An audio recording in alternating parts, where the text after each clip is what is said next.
আসসালামু আলাইকুম ওয়া রাহমাতুল্লাহি ওয়া বারাকাতুহু। বন্ধুরা কেমন আছেন? আশা করি ইনশাআল্লাহ ভালো আছেন। তো আজকে একটা বিষয় নিয়ে আলোচনা করার জন্য আসলাম, সেটা হলো আমাদের হাসান মাহমুদ তথ্যমন্ত্রী পালিয়ে গেল 29শে আগস্ট। এটা কিভাবে সম্ভব? এয়ারপোর্ট দিয়ে সে আগে দুবাই গেল, দুবাই থেকে সে বেলজিয়ামে চলে গেল। এটা প্রকাশ করেছে গ্রহণযোগ্য চ্যানেল ইন্ডিপেন্ডেন্ট। অথচ আমার কাছে অবিশ্বাস্য লাগে যে তথ্যমন্ত্রীকে সবাই চাচ্ছে সে অ্যারেস্ট হোক। সে এতদিন বাংলাদেশে থাকার পরে সে 29 তারিখ চলে গেল। এরপরে আমরা 4 তারিখ বা 5 তারিখ বা 6 তারিখে আমরা জানতে পারলাম। এর আগে আমরা জানলো এটা প্রকাশ করার সুযোগ ছিল না, কারণ ডকুমেন্ট না হলে আন্দাজে একটা কথা বললে সেটা দেখা যায় প্রমাণ চাইলে আমরাও দিতে পারবো না।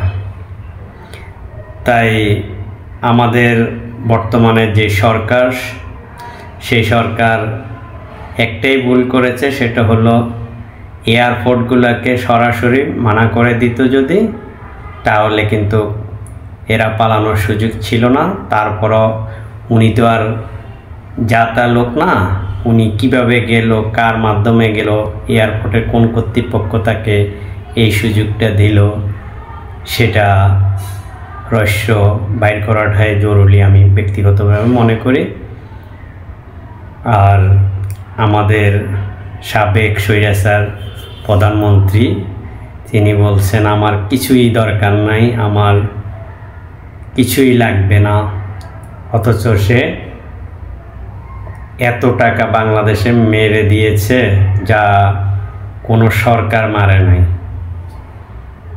এবং উনি আবেদন করে পূর্বাচলের 60 কাঠা জায়গাও নিয়েছে। শেখ রেহানা, পুতুল, টিউলিপ,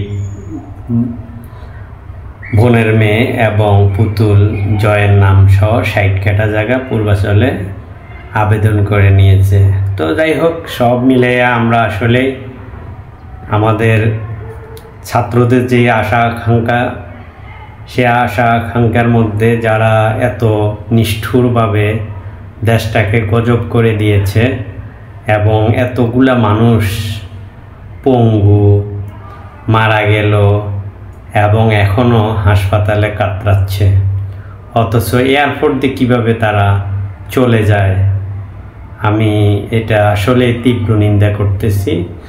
এই সরকারকে অবশ্যই জোরালো থাকা দরকার আছে, কারণ হাসান মাহমুদের মতো এত বাজে মানুষ, যাকে সবাই অপছন্দ করত, কারণ তার ঘুম ভাঙে হইল জামাত শিবির, জঙ্গি এবং বিএনপির দুর্নাম করে, যেটা শেখ হাসিনাও দুর্নাম করে।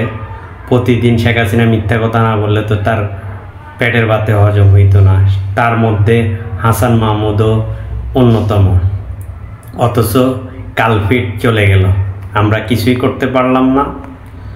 এর মধ্যে ডিবি হারুন এখন পর্যন্ত কোথায় আছে? সবচেয়ে নিকৃষ্ট। এবং মনির, ডিবি মনির, সেও কোথায় আছে?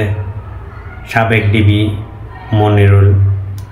যাই হোক, সর্বোপরি আমাদের এই সরকার অবশ্যই এদেরকে যেইভাবে হোক এয়ারপোর্টে বলে দেওয়ার দরকার যে এয়ারপোর্টে বিশিষ্ট সাবেক যারা এমপি, মন্ত্রী এবং পুলিশের কর্মকর্তা এবং এরা গেলে অবশ্যই তাদেরকে লক করার জন্য সরকারকে, তাহলে আর এইভাবে নিষ্ঠুর নির্দয় মানুষগুলা পালিয়ে যাওয়ার সুযোগ পাবে না।